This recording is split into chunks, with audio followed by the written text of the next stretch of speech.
स्वच्छतेतून समृद्धीकडे राष्ट्रसंत गाडगेबाबा आगळीवेगळी आदरांजली.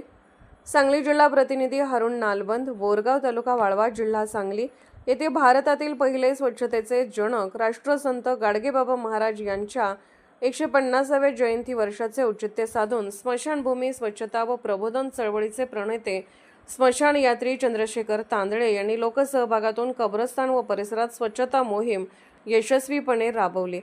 प्रारंभी राष्ट्रसंत गाडगेबाबा महाराज यांच्या प्रतिमेचे पूजन व विनोद सम्राट गुलाबराव बोरगावकर यांच्या कब्रला पुष्पहार घालण्यात आला.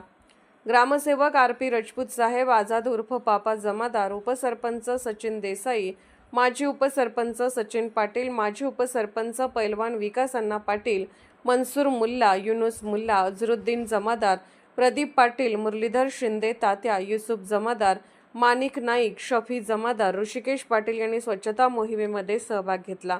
स्मशानभूमी स्वच्छता व प्रबोधन चळवळीचे प्रणेते स्मशान यात्री चंद्रशेखर तांदळे यांनी स्मशानभूमीत व कब्रस्थानात केवळ झाडू न घनकचरा व्यवस्थापन आणि शोषखड्ड्यांची तांत्रिक गरज व आवश्यकता महत्त्व पटवून दिले. एक जिद्दी व अभेद्य प्रवास. स्मशान यात्री चंद्रशेखर तांदळे यांनी स्वतः मोलमजुरी करून स्वबळावर राज्यातील सुमारे 499 स्मशानभूमींची स्वच्छता केली असून या ऐतिहासिक मोहिमेतील 500व्या स्मशानभूमी स्वच्छतेचा शुभारंभ करण्यासाठी लोकप्रिय मुख्यमंत्री माननीय देवेंद्र फडणवीस यांच्या हस्ते होणार आहे.